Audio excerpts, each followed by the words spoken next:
the only sound being Stevens tearing a piece off a roll of medical tape and the rustle of gauze. "And the young Asian boy with the overacting tear ducts?" the governor adds, his smile spreading practically from ear to injured ear. "I'll let him go." A moment of stunned silence. The man named Rick, taken aback, stares at him. "You let him go? Why?" By this point, Stevens has finished examining and replacing the old bandage on the governor's ear. The doctor steps back as the governor lets out a satisfied breath, slaps his thighs jovially, and rises off the table. "Why?" He grins at the stranger. "Because he sang like a parakeet. Told me exactly what I needed to hear." The governor nods at his men and then heads for the door with a smile. "I know everything I need to know about your prison," he murmurs on the way out. "And if he's stupid enough to go there, he'll lead us right to it." The three men slip out of the room, slamming the broken door behind them. In their slipstream, the infirmary festers in horrible silence. At first light that next day, the .50 caliber gunner on the northeast corner of the barricade starts shooting at a cluster of walkers skulking around the edge of the woods, sending fountains of brain matter and dead tissue up into the crisp morning air. The noise wakes up the town. The bark of high-caliber clapping reaches a narrow alley behind the apartment blocks at the end of Main Street, echoing down the passageway, penetrating the inebriated slumber of a filthy, tattered figure huddling under a fire escape platform. Bob stirs, coughs, and tries to figure out where he is, and what year it is, and what the fuck his name is. Rainwater still rings off the gutters and downspouts all around him. His pants are wet. Floundering in his alcohol-fueled stupor, soaked to the bone from the rain, he rubs his grizzled face and notices tears on his sunken, deeply lined cheeks.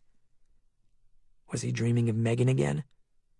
Was he having another nightmare where he can't reach her as she hangs by the neck from her suicide perch? He can't even remember.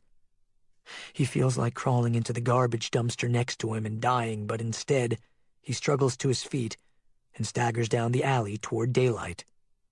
He decides to have his breakfast, the last few fingers of cheap whiskey in the pint bottle in his jacket pocket, on the sidewalk against the brick facade of the governor's building, Bob's lucky spot. His home away from home. He collapses against the wall, digs in his pocket with greasy blackened fingers, and pulls out his medicine. He takes a healthy swig, finishing up the last of the bottle, and then sinks against the wall. He can't cry anymore. His grief and despair have burned out his tear ducts. Instead, he just lets out a phlegm-clogged sigh of noxious breath and lies back and dozes for an indeterminate amount of time before hearing the voice. "Bob!" He blinks and blinks, and through his rheumy eyes he sees the blurry figure of a young woman approaching from across the street. At first he can't even remember her name, but the look on her face as she draws near, frustration, anxiety, even a trace of anger, reaches down into some inner chamber of Bob's soul and kindles memories. "Howdy, Lily," he says, lifting the empty bottle to his lips. Good to the last drop. He wipes his mouth and tries to focus on her. "Top of the morning." She comes over, kneels, and gently snatches the bottle away from him. "Bob, what are you doing? Trying to kill yourself in slow motion?" He breathes in, and then exhales a sigh so foul and flammable it could light a barbecue. "I've been weighing my options." "Don't say that." She looks into his eyes. "It's not funny." "Ain't trying to be funny." "Okay. Whatever." She wipes her mouth, glances over her shoulder, nervously scanning the street. "You haven't seen Austin, have you?" "Who?" She looks at him. "Austin Ballard. You know, young guy, kind of scruffy." "The kid with the hair?" "That's him." Bob lets out another chorus of hacking, wheezing coughs. He doubles over for a moment, trying to cough it out. He blinks it back. "No, ma'am. Ain't seen that rascal in days." Finally, he gets his coughing under control and then fixes his yellow eyes on her. "You're sweet on 'em, ain't you?" Lily gazes out at the far reaches of the town, chewing a fingernail. "Huh?" Bob manages a cockeyed grin. "You two and Adam?" She just shakes her head, letting out a weary chuckle. "And Adam? I wouldn't say that, not exactly." Bob keeps looking at her. "Saw you two heading into your place together last week." Another crooked grin. "I may be a juicer, but I ain't blind. The way you two is walking, talking to each other." She rubs her eyes. "Bob, it's complicated. But right now I have to find him." She looks at him. "Think hard. When was the last time you saw him?" "Lily, I ain't too good with particulars. My memory ain't exactly—" She grabs him, shakes him. "Bob, wake up. This is important. I have to find Austin. It's super important. Do you understand?" She gives him a little slap. "Now concentrate. Try to get those booze-addled brain cells working and think." Bob shudders in her grip, his droopy eyes wide and wet. His liver-colored lips tremble, and he tries to form the words, but the tears are coming. I don't... It's been... I ain't real clear on... Bob, I'm sorry." All the anger, urgency, and frustration drain out of her face, and she releases her hold on him, and her expression softens. "I'm so sorry." She puts an arm around him. "I'm a little... I'm dealing with a bit of a... It's okay, darling," he says and hangs his head. "I ain't been myself lately. Ain't exactly on top of the world right now." She looks at him. "You're still hurting, aren't you? Hurting bad." He sighs again. He feels almost normal when he's around this woman. For a moment he considers telling her about his Megan dreams. He considers telling her about the enormous black hole in his heart that is sucking every last ounce of his life into it. He considers explaining to Lily how he was never really that good at grief. He lost dozens of close friends in the Middle East. As an army medic, he saw so much death and heartache that he thought it would rip his insides out. But none of it even compared to losing Megan the way he lost her. He considers all this over the course of an agonizing instant, and then looks up at Lily and simply murmurs, "Yeah, honey, I'm still hurting." They sit there in the overcast morning light for a long while, saying nothing. Both of them drowning in their thoughts, both of them ruminating over dark and uncertain futures. When finally Lily looks at him. "Bob, is there anything I can get you?" He lifts his empty bottle and taps it. "Got another one of these stashed back at the fire escape. That's all I need." She sighs. Another long moment of silence passes.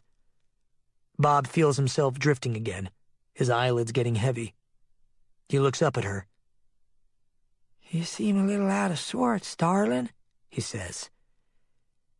"Is there anything I can get you?" "Yeah," she thinks to herself, the weight of the world pressing down on her.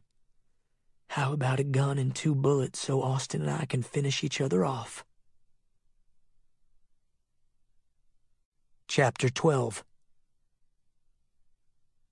Martinez paces along the catwalk that crowns his semi-trailer parked along the north corner of the wall when he hears somebody calling out to him. "Hey, Martinez!" The voice cuts through the wind and distant thunder scraping the sky to the east. Martinez looks down and sees Rudy, the bearded former tuck-pointer from Savannah, coming across the construction site. Rudy is built like a redwood and keeps his dark hair pomaded back in a Dracula widow's peak. "What do you want?" Martinez calls down.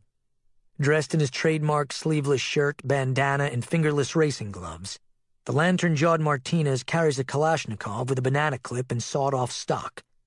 From the rusty steel roof of the Kenworth, he can see for over a mile in any direction, and he can easily pick off half a dozen undead in one controlled burst if necessary. Nobody fucks with Martinez, neither man nor biter, and this unexpected visitor is already getting on his nerves. My shift ain't over for another couple hours. Squinting up into the sun, Rudy delivers a stoic shrug. Well, I'm here to relieve you, so I guess you're getting an early break. Boss man wants to see you.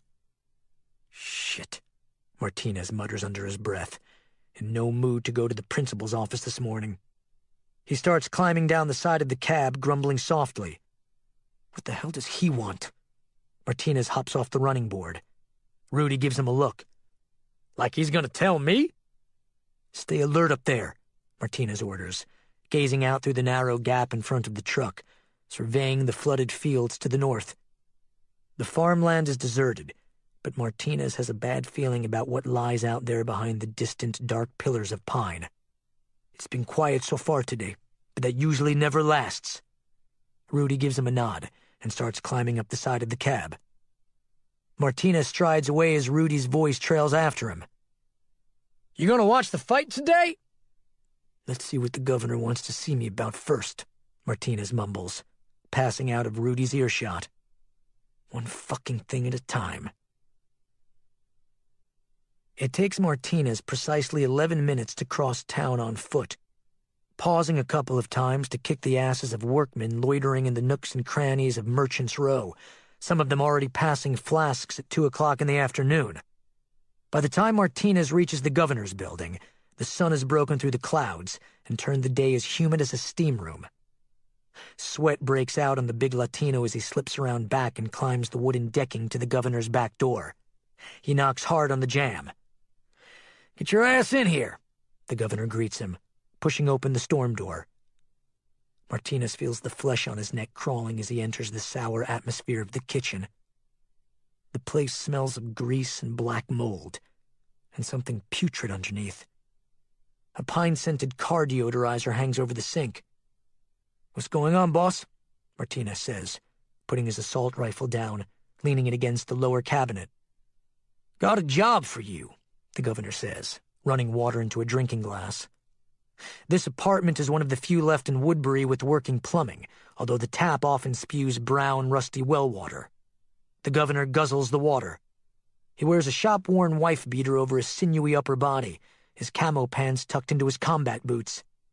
The bandage on his ear is turned orange from the blood and betadine. You want a glass of water? Sure. Martinez leans against the counter, crossing his muscular arms across his chest to quell the beating of his heart.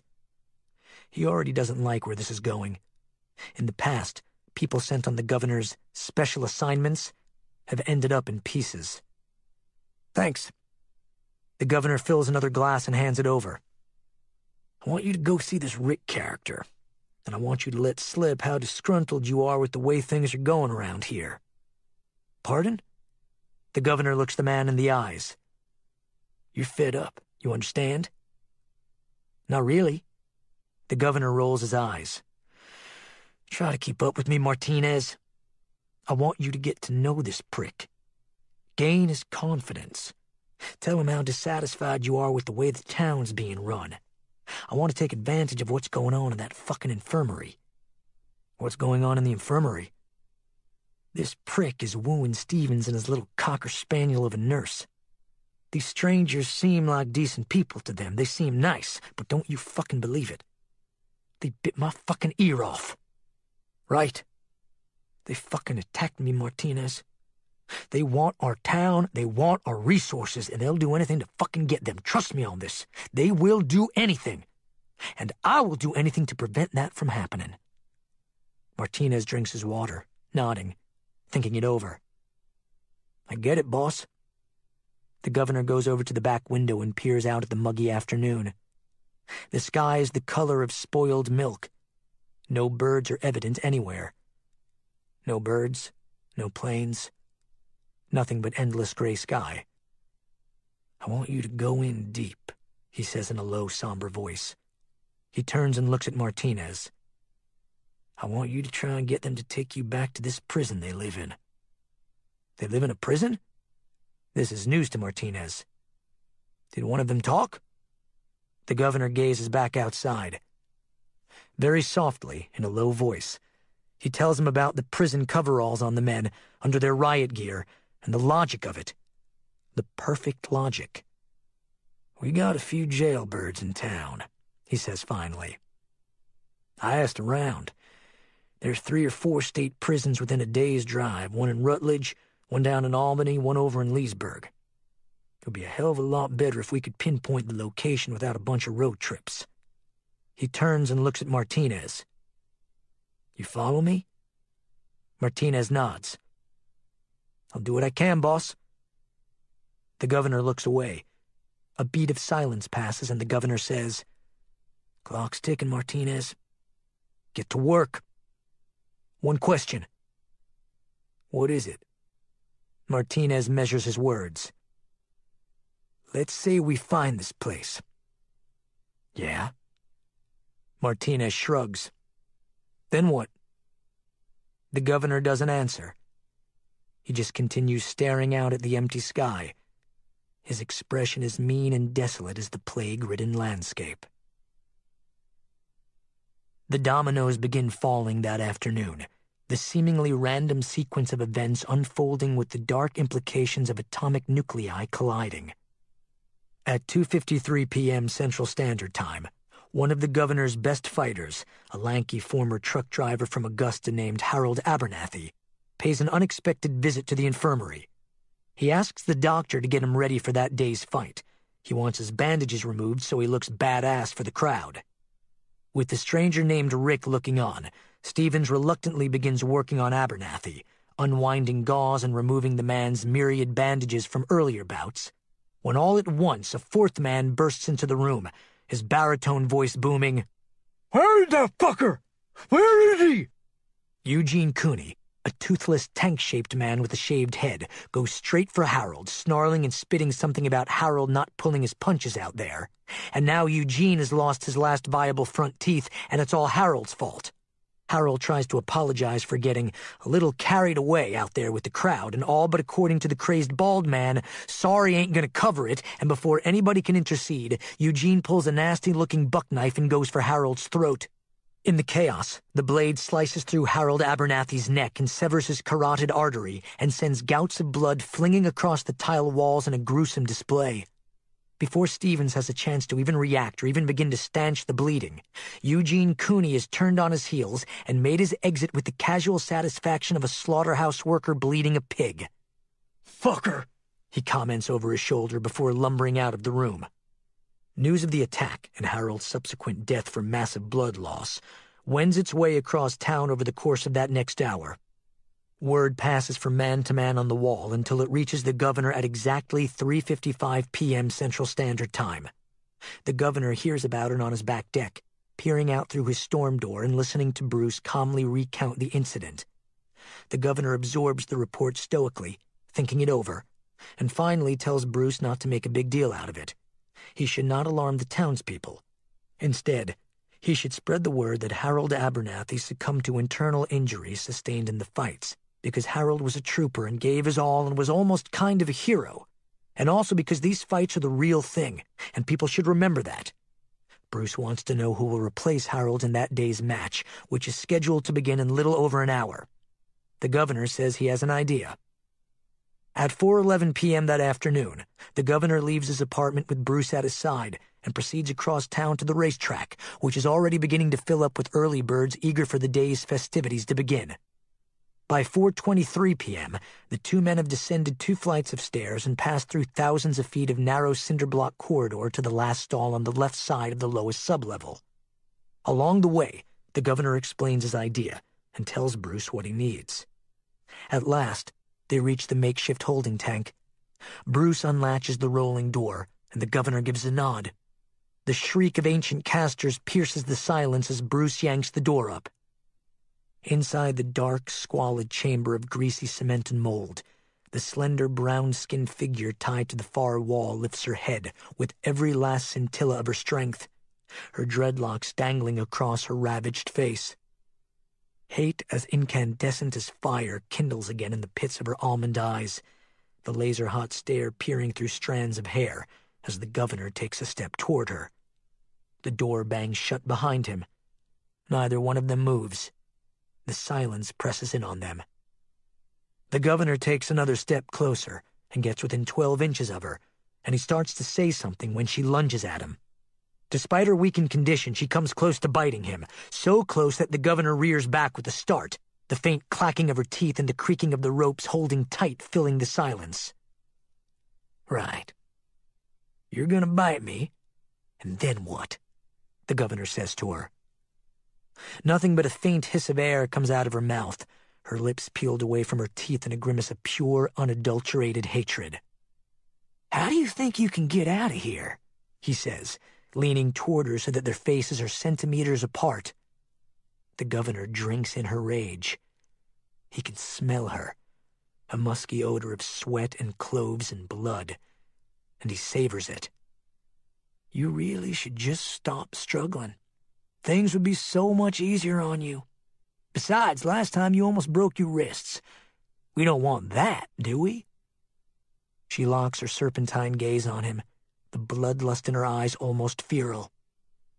"So, for your sake," he says, relaxing a bit, stepping back and taking her measure, "I'd appreciate it if you just give it a rest.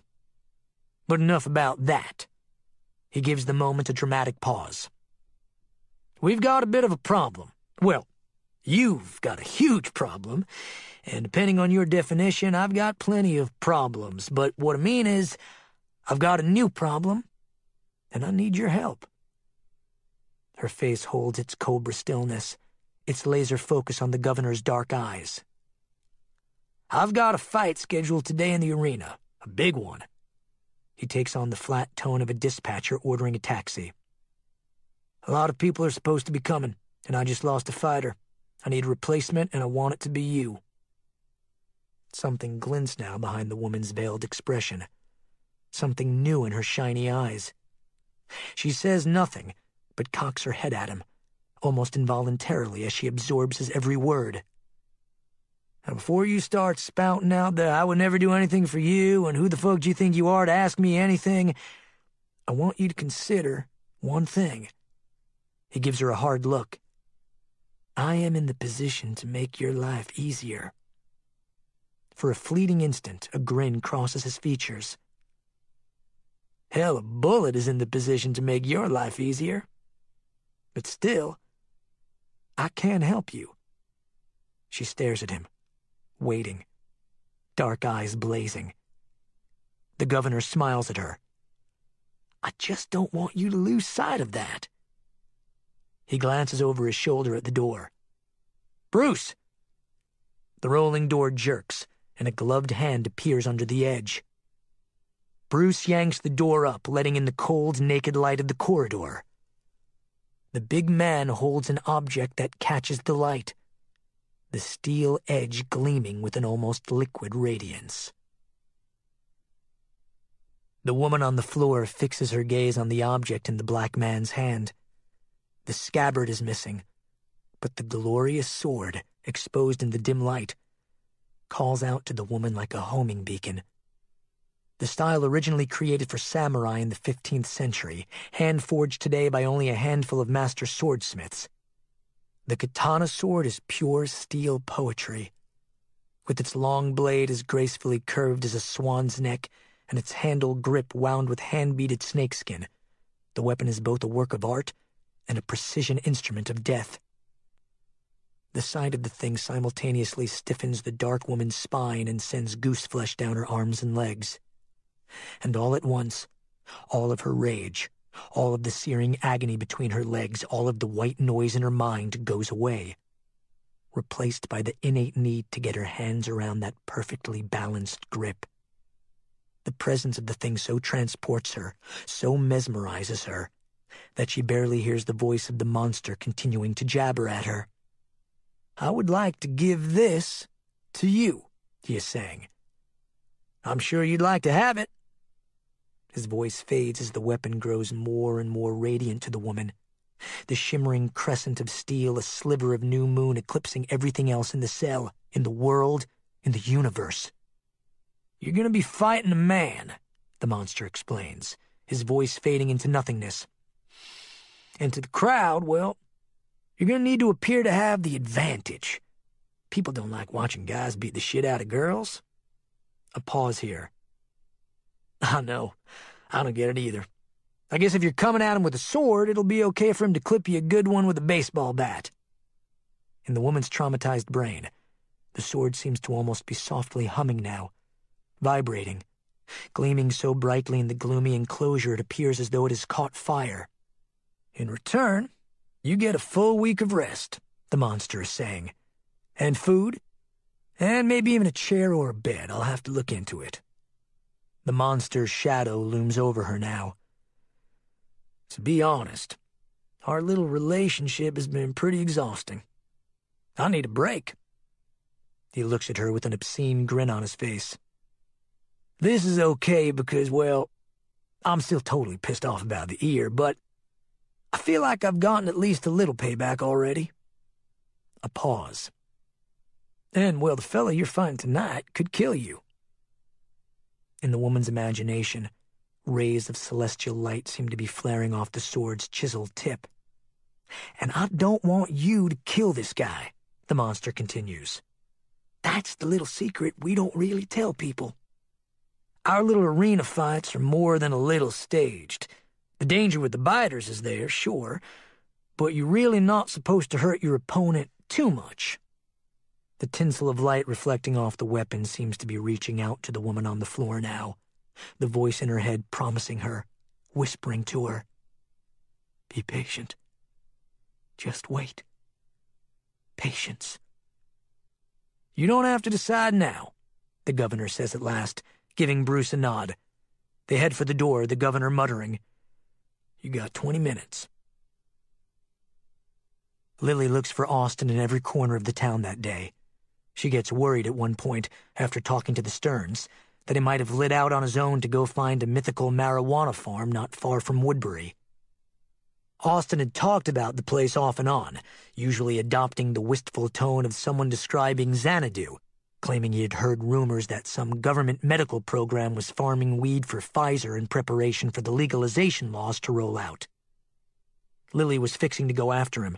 The infamous farm apparently lay just east of Barnesville, a short car ride from Woodbury, or a long day's hike on foot, when, late that afternoon, she started noticing signs that he might very well be right under her nose.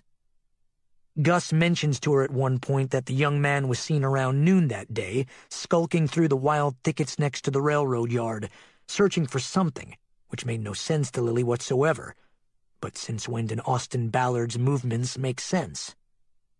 Later that day, after her sad encounter with Bob, Lily was on her way home when she ran into Lydia Blackman, an aging dowager from Savannah, who had gladly taken on the role of town gossip. According to Lydia, Austin was seen only an hour or so earlier, rummaging around the trash heap behind the storage warehouse on Main Street, rifling through buckets and oil drums. A few passers-by made snarky comments about the young man turning into a hobo, and the next thing you know, he'll be pushing a shopping cart down Woodbury Road looking for tin cans. Nonplussed by it all, nearing the end of her tether, her skin crawling with nervous tension, Lily decides the best way to find somebody is to stay put.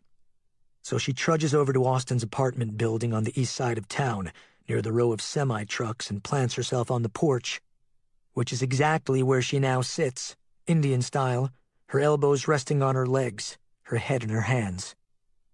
The sun has dipped below the gigantic saucer-shaped arena to the west, and the breeze has cooled, and now Lily watches the last of the townspeople file past Austin's place on their way to the big show. The fights are scheduled to start in a half hour, and Lily doesn't want to be anywhere near this place at that point, but she is determined to find the long-haired young man and drop her bombshell. Less than 5 minutes later, Lily is just about to give up when she sees a familiar figure emerging in a hoodie and ripped jeans from the nimbus of sun rays slanting down across the mouth of the adjacent alley. He carries his knapsack slung over his shoulder, the unidentified contents bulging inside it. He looks solemn, maybe even a little lonely, until he turns the corner and heads for his building and sees Lily on the stoop. "Oh, my God," he says, walking up to her, his eyes brightening suddenly like a little boy discovering an Easter basket under his bed. "I've been looking all over for you." Lily stands, thrusts her hands in her pockets, and gives him a terse shrug. Really? That's funny, I've been looking for you.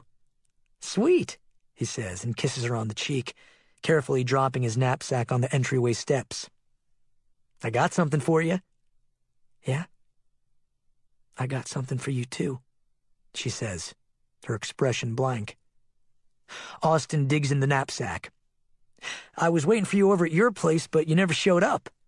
He pulls out a lovely bouquet of purple asters surrounded by ivory-white baby's breath, collected in a big rusty can with the Clabber Girl baking powder insignia faded on the side, all of which explains his strange behavior that day, rooting around the weeds and the trash piles. Barbara said this white stuff is called doll's eyes. Isn't that creepy and cool? Thank you, Lily says, taking the gift from him without emotion and setting it down on the step. That's very sweet of you. What's the matter? She looks at him. So, what are your plans? Huh? You heard me. Lily puts her hands on her hips as if she's about to fire him from a job. For the future, I'm talking about. He cocks his head at her with a puzzled frown. I don't know. I guess I'm going to keep practicing with the Glock, get better at zapping the biters, maybe try to score another generator so I can get some tunes in my place. That's not what I'm talking about, and you know it. She chews her lip for a moment. I'm talking about when and if we get out of this mess. What are your plans for the rest of your life? His head cocks even farther, a more profound confusion crossing his features. You mean like a job and shit? I mean like a career. I mean like growing up. What are your plans? You gonna be a professional beach bum? Rock star? Drug dealer? What? He stares at her. What's going on? Answer the question. Austin puts his hands in his pockets. Okay, first of all, I don't know if there's even gonna be a future to make plans for. Second of all, I have, no idea what I'm gonna do. He studies her morose expression. He can tell this is no joke. I got a degree in shit. From where? He sighs, his voice losing some of its verve. ATC. ATC, what's that? His voice goes even lower. Atlanta Technical College. Really? She gives him a look. What's that, Austin? Some fucking internet website where you pay $19.95 for a paper diploma and they send you coupons for an oil change and a resume service? Austin swallows hard. It's a real school. He looks down. There's a campus out by the airport. His voice drops an octave. I was studying to be a paralegal. That's just perfect. He looks at her. What the hell, Lily? Where are you going with this? She turns away from him for a moment and gazes out across the empty street. The noise of the crowd revving up for the fights a block and a half away echoes across the sky. She slowly shakes her head. Truck pulls and strip clubs, she mutters to herself. Austin stares at the back of her head, listening intently, getting more and more worried. What was that? She turns and looks at him. It's a man's world, pretty boy. Her face is a mask of pain. Her eyes have already started to well up. You guys think everything is just a quick pop and then it's sayonara. Well, it's not. It's not, Austin. Actions have consequences. The simplest choices can get your ass killed. Lily, it's true more than ever right now. She holds herself as though she's freezing. She gazes off again. This world of shit we're in. It isn't very forgiving. You get yourself in a jam and you're dead. Or worse. He reaches out and gently strokes her shoulder. Lily, whatever it is, we can deal with it, together. Isn't that what you told me? Gotta stick together?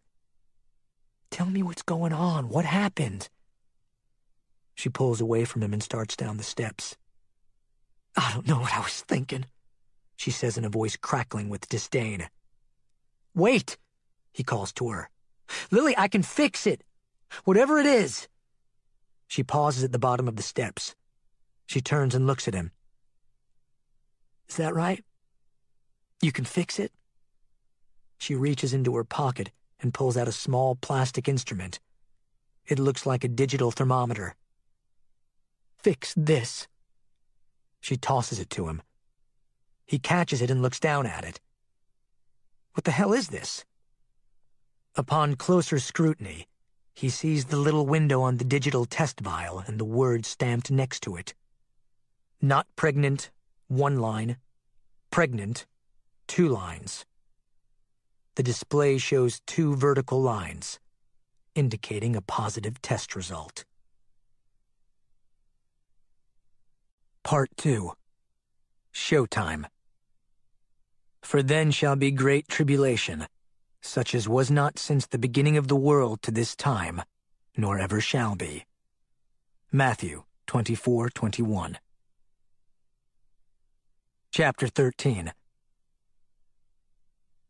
The huge tungsten spotlight on the north end of the track snaps on with a pistol shot sound, sparking like a giant match-tip igniting, the silver beam hitting the infield of the arena formerly known as the Woodbury Veterans Speedway. The advent of the artificial light gooses the crowd of more than 50 spectators strewn across the bench seats on the west side of the field.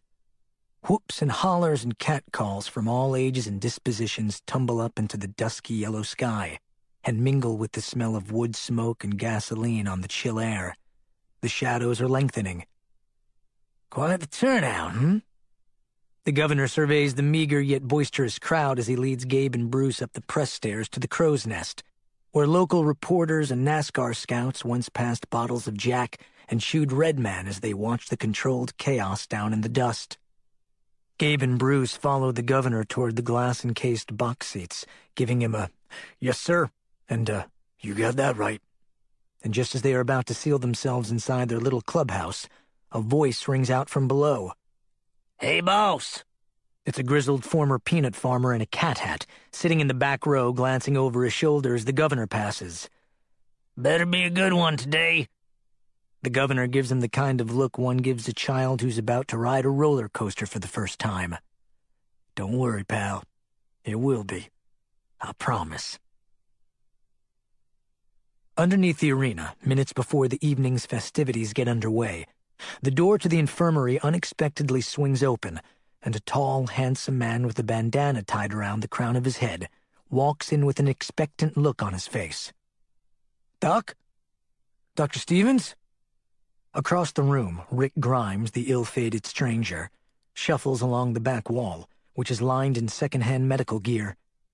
Hardly noticing the visitor, he moves almost robotically, his mind a million miles away. He holds his mutilated arm like a dead baby, the missing hand now apparent in a bulbous, stained bandage in the shape of a giant peg. "Hey, man." Martinez pauses inside the door, hands on his hips. "Have you seen—" He stops himself. "Oh, hey. You're, what was your name?" The injured man slowly whirls, the bloody stump catching the light. His voice comes out of him in a heavy, hoarse, stringy garble. "Rick. Oh my God." Martinez stares, taken aback by the grisly sight of the severed wrist. "What happened? Jesus, what happened to you?" Rick looks down. "An accident." "What? How?" Martinez comes over to him, places a hand on his shoulder. Rick pulls away. Martinez musters up as much outrage and sympathy as he can. It's a fairly decent performance. "Did someone do this to you?" The man named Rick lunges at him, grabs his shirt with the one good hand. "Shut up! Shut the fuck up!" The man's blue eyes flare with rage as hot as cinders. "You handed me to that psycho! You fucking did this!" "Whoa! Hey!" Martinez rears back, mortified, playing dumb. "Stop it!" The sound of Dr. Stevens' voice is like a splash of cold water on the two men. The doctor steps into the fray, holding each man at bay with an open palm. "Stop it. Stop it right fucking now!" He sears his gaze into each of them. Then he puts an arm around Martinez. "Come on, Martinez. You need to leave." Rick deflates, staring at the floor, holding his stump as Martinez walks away. "What's with that guy?" Martinez asks the doctor under his breath as he passes out of earshot on the other side of the room, satisfied with the ruse. The seeds have been planted. "Is he okay?" The doctor pauses in the doorway, speaking softly, confidentially. "Don't worry about him. What did you want? You were looking for me?" Martinez rubs his eyes. "Our fine governor asked me to talk to you. Said you didn't seem too happy here. He knows we're pals. He wanted me to just..." Martinez pauses here, genuinely at a loss. He does feel a certain fondness for the cynical, wisecracking Stevens. Secretly, deep down, Martinez admires the man, an educated man, a man of substance. For the briefest instant, Martinez glances over his shoulder at the man across the room. The stranger named Rick leans against the wall, holding his bandaged wrist, a faraway look on his face. He seems to be staring into the void, looking into the abyss, struggling to understand the cold reality of his situation. But at the same time, at least in Martinez's eyes, the man somehow looks as solid as a rock, ready to kill if necessary. The jut of his whiskered chin, the crow's feet crimping the edges of his eyes from years of either laughter or amusement or suspicion, or maybe all three. All of it seems to comprise a man of a different kind of substance. Maybe not advanced degrees and private practices, but definitely a man to be reckoned with. "I don't know," Martinez mutters at last, turning back to the doctor. "I guess he wanted me to just make sure you weren't gonna cause any trouble or something." Another pause. "He just wants to make sure you're happy." Now it's the doctor's turn to gaze back across the room and ponder things. Finally, Stevens aims one of those patented smirks at Martinez and says, "Does he now?" The arena comes alive with a fanfare of thunderous heavy metal thrash music and a fusillade of hyena yelps from the stands, and on cue, the crusty, scabrous, subliterate tank known as Eugene Cooney emerges from the shadows of the north vestibule like some thrift shop Spartacus. He wears second-hand football pads over his iron girder shoulders and carries a blood-stained bat wound with reams of tape. The crowd eggs him on as he passes the gauntlet of walking dead chained to the gateposts on the edge of the infield. The creatures reach for him, rotting mouths working, blackened teeth gnashing, delicate stringers of black bile looping through motes of dusty light. Eugene gives them a middle-finger salute. The crowd loves the man and roars their approval as Eugene takes his place out in the center of the infield, brandishing the bat with a kind of pumped-up majesty that would shame a Marine color guard. The stench of ripe body organs and stewing offal mingles with the breeze. Eugene twirls his bat and waits. The spectators wait. The entire arena seems to go quiet in a strange tableau as everybody awaits the challenger. Way up in the press box, standing behind the governor, looking on, Gabe wonders aloud, raising his voice enough to be heard. "You sure about this, boss?" The governor doesn't even look at him. "The chance to see this bitch take a beating without me breaking a sweat? Yeah, I think it's a good move." A noise down on the field wrenches their attention to the pool of light around the south portal. The governor smiles. "This is gonna be good." She enters the showground from the darkness of the vestibule with a brusque, almost curt rhythm to her stride. Head down, shoulders square under a monastic cloak, dreadlocks flagging in the wind, she moves quickly and decisively despite her wounds and exhaustion, as though she's about to simply grab a stray rabbit by the nape of the neck. Her long, curved saber, gripped firmly in her right hand, points downward at a 45-degree angle. It happens so quickly, so casually, so authoritatively, that the exotic nature of this person, the strange officiousness of her demeanor, seems to momentarily hold the audience rapt, as though the entire gathering has inhaled and held its collective breath. The moving corpses reach for this woman as she passes, this odd specimen with the fancy sword, almost like supplicants surrounding her, converging on her as she approaches Eugene with no expression, no pleasure, no emotion. Eugene cocks the bat, and he growls some inane threat at her and then lashes out. The man's movements might as well be in slow motion, as the woman simply and swiftly delivers a perfectly placed kick to the big brute's genitals. The blow lands in the soft spot between his legs and elicits an almost girlish squeal from the behemoth, doubling him over as though he's suddenly intoxicated with agony. The spectators howl. The next part transpires with the swift and certain arc of a chef's knife. The woman in the cloak simply does a quick turn, a sort of low pirouette, the sword gripped in both hands now. A movement so natural, so practiced, so precise, so inevitable as to be almost innate, and then brings the sword down on the big man's neck. The hand-forged blade, tooled by artisans in the tradition of ancestors down through millennia, severs Eugene Cooney's head with barely a whisper. At first, up in the bleachers, the sight of steel flashing, a glimmer of tungsten on the blade, and the entire cranium of this giant man being lopped off with the ease of a bandsaw cutting through brie, is so surreal that the crowd reacts awkwardly. A coughing sound among many, a chorus of nervous laughter, and then a tsunami of silence. The sudden hush that grips the dusty stadium is so inappropriate and out of place that it takes the subsequent geyser of blood frothing out of Eugene Cooney's cleanly dismembered neck as the headless body drops puppet-like, first to its knees, then to its belly, landing in a heap as lifeless as a pile of shed skin, to suddenly elicit shouts of outrage. Up in the crow's nest, behind panes of grimy glass, a wiry figure springs to his feet.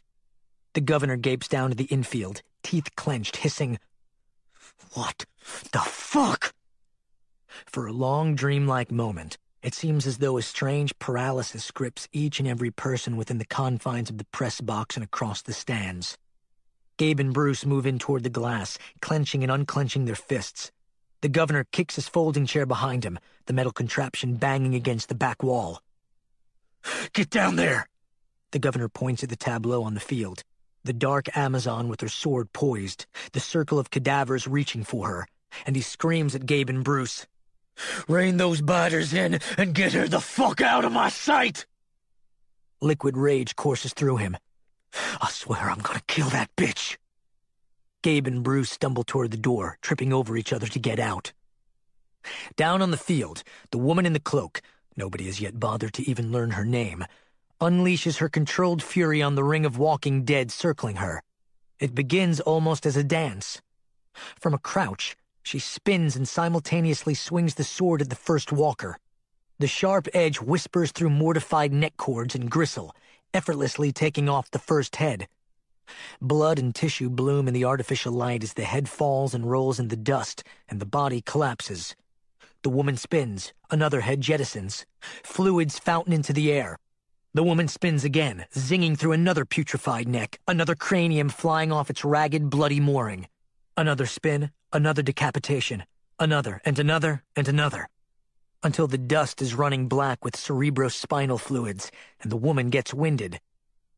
By this point, unbeknownst to the crowd or the woman in the center of the infield, Gabe and Bruce have reached the bottom of the stairs and are racing around the corner of the gate toward the track. The crowd starts braying, odd donkey-like barking sounds mingling with boos, and to an undiscerning ear, it would be hard to tell whether they are angry, scared, or excited. The clamor seems to fuel the woman on the infield. She finishes off the last 3 reanimated corpses with a graceful combination of grand plié, jeté, and deadly pas de pirouette, the sword detaching crania silently, the dance a baptismal bloodbath, the earth flooding with deep scarlet-black fluids. Right then, Gabe has crossed the warning track, followed closely by Bruce, and the 2 men charge toward the woman, who has her back turned. Gabe reaches her first, and he literally dives at her, as though he's got one chance to tackle an errant running back before the player scores. The woman goes down hard, the sword flying out of her hands. She eats dust as the 2 men pile up on her. A gasp forces its way out of her lungs. She's said maybe 10 words since she arrived in Woodbury, and she writhes on the ground under their weight, letting out huffs of anguished breath as they shove her face against the dirt. Little plumes of dust puff off the ground, kicked up by her angry breath. Her eyes glaze over with rage and pain.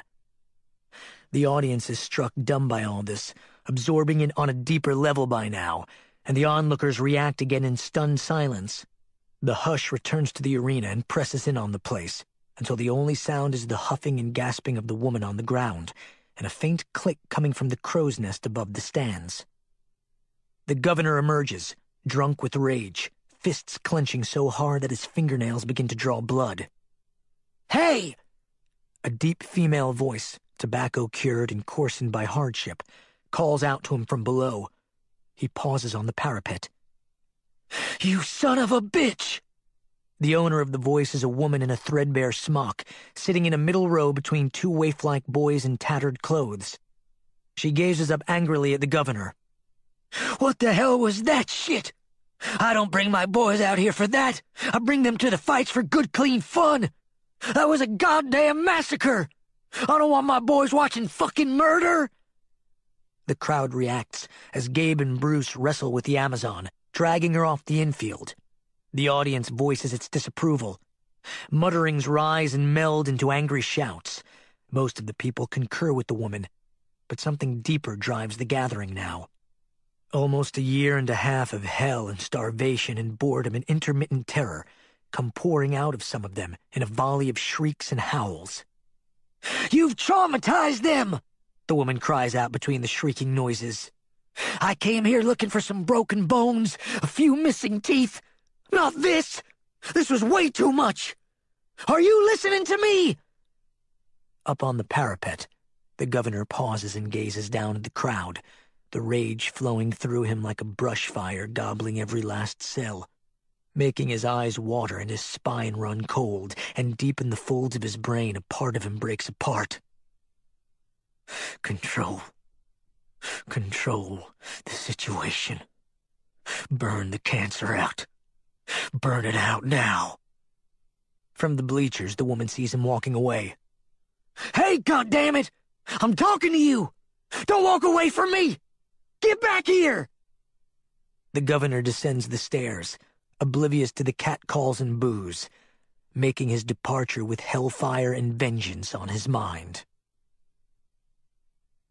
Running, hurtling headlong, lost in the darkness, night-blind, they plunge through the woods, frantically searching for the safety of their camp.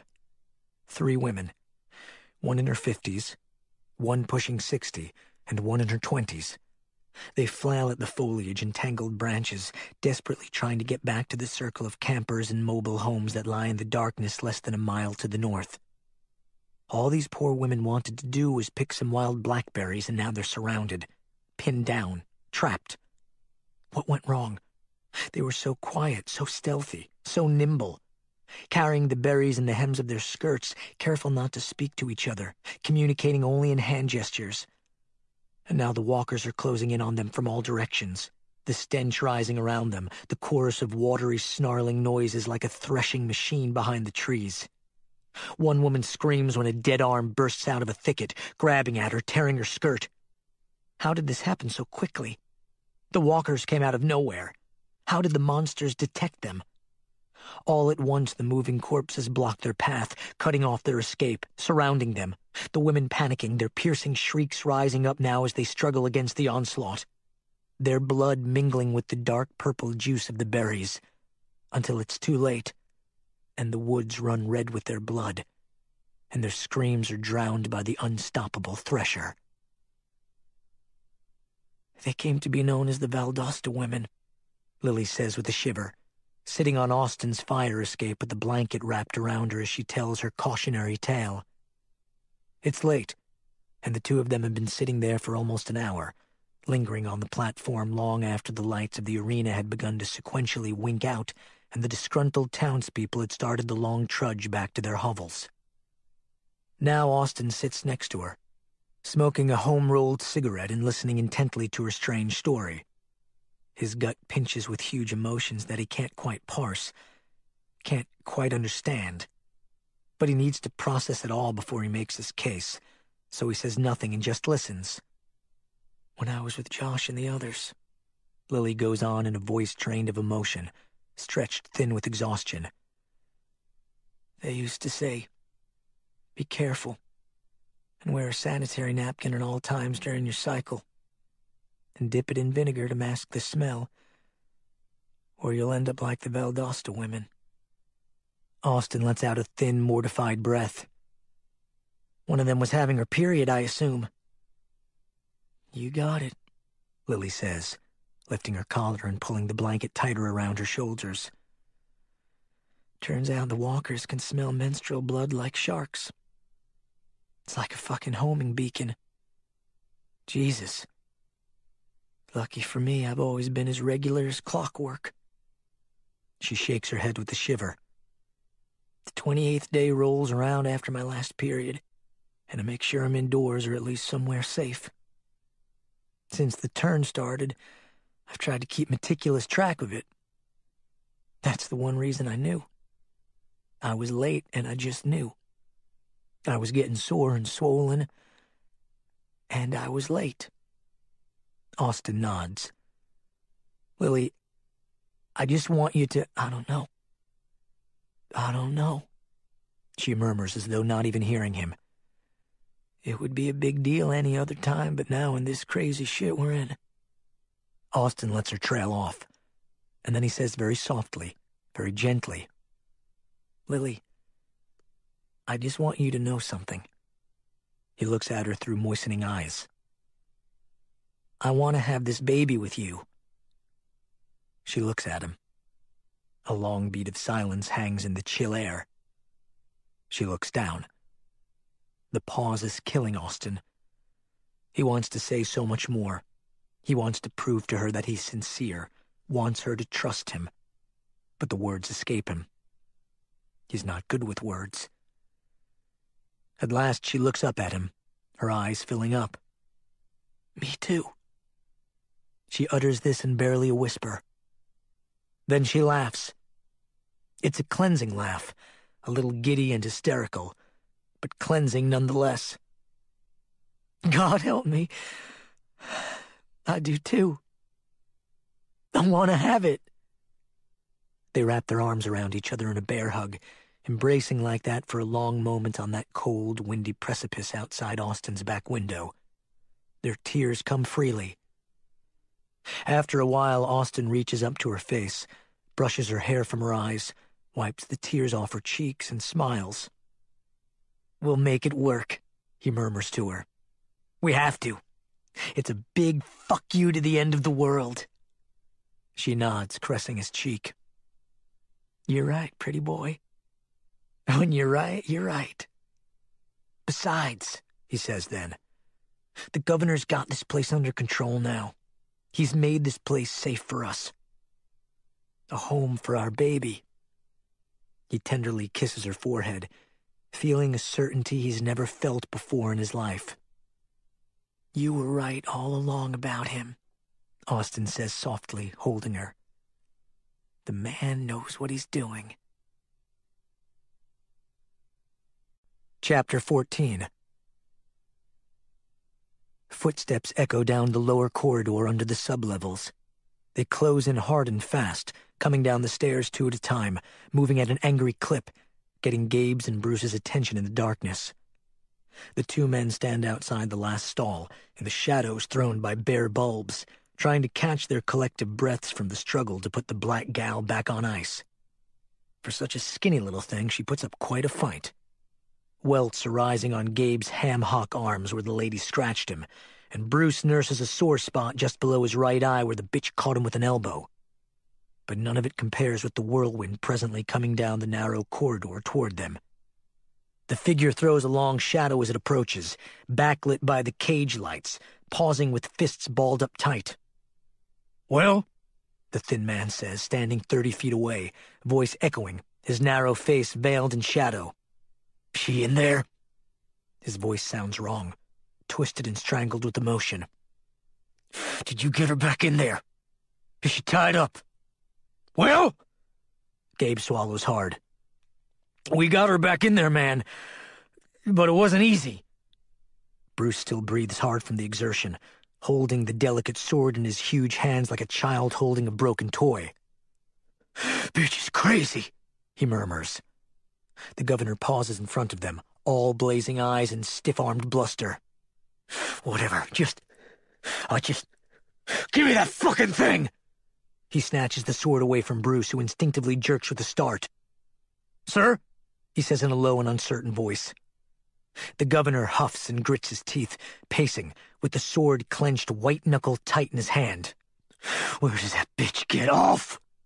I told her I'd go easy on her, just needed her to do me a fucking favor. Just this one fucking favor. One favor! His booming voice practically pins the two other men to the wall. She agreed to help me. She agreed! Temples pulsing, jaw clenching, neck cords prominent, lips curling away from his teeth. Philip Blake looks like a caged animal. Fuck! He turns to the two men. He snarls with spittle flying. We had an agreement! Gabe speaks up. Boss, maybe if we shut up. Shut the fuck up! The corridor echoes. The silence that follows could freeze a lake over. The governor gets his breath back. He settles down, inhaling and exhaling, holding the sword up in a strange display that looks at first, just for a moment, as if he's about to attack his men. Then he murmurs to them. Talk me out of walking in there right now and slicing her open from cunt to collar with this thing. The two other men have no reply for him. They are out of ideas. The silence is glacial. At that moment, another pair of footsteps, heavy, urgent, and furtive, move through the warren of underground service bays and leprous corridors beneath the racetrack. In the musty stillness of the infirmary, these footsteps, which are approaching from the south end of the arena, are still far enough away to go unheard. In fact, right then in the makeshift clinic, in the moments before the troubling turn of events become known, the overhead fluorescents pulse and waver with faltering current from the generators on the upper level. The waxing and waning of the light, as well as the incessant droning noises, are beginning to make the man named Rick nervous. He sits on a gurney in the corner, watching Dr. Stevens wash up at the sink. The frazzled physician takes a deep breath and stretches his weary back muscles. Okay, the doctor says, taking off his glasses and rubbing his eyes. I'm going home to take a nap, or at least try to. Haven't really slept much in days. Across the room, Alice comes out of a pantry with a hypodermic needle in one hand, a vial of netromycin, a strong antibiotic, in the other. She preps the needle and gives the doctor a look. You okay? Yeah, fine. Fine and dandy. Nothing a fifth of Stolichnaya won't fix. Alice, can you just come and get me if something big comes up? He gives it more thought. If you need me, that is. No problem, she says, nudging Rick's sleeve up and rubbing alcohol on the site. She injects another 50 cc's into him, still absently talking to the doctor. You go get some rest. Thanks, the doctor says, walking out and shutting the door behind him.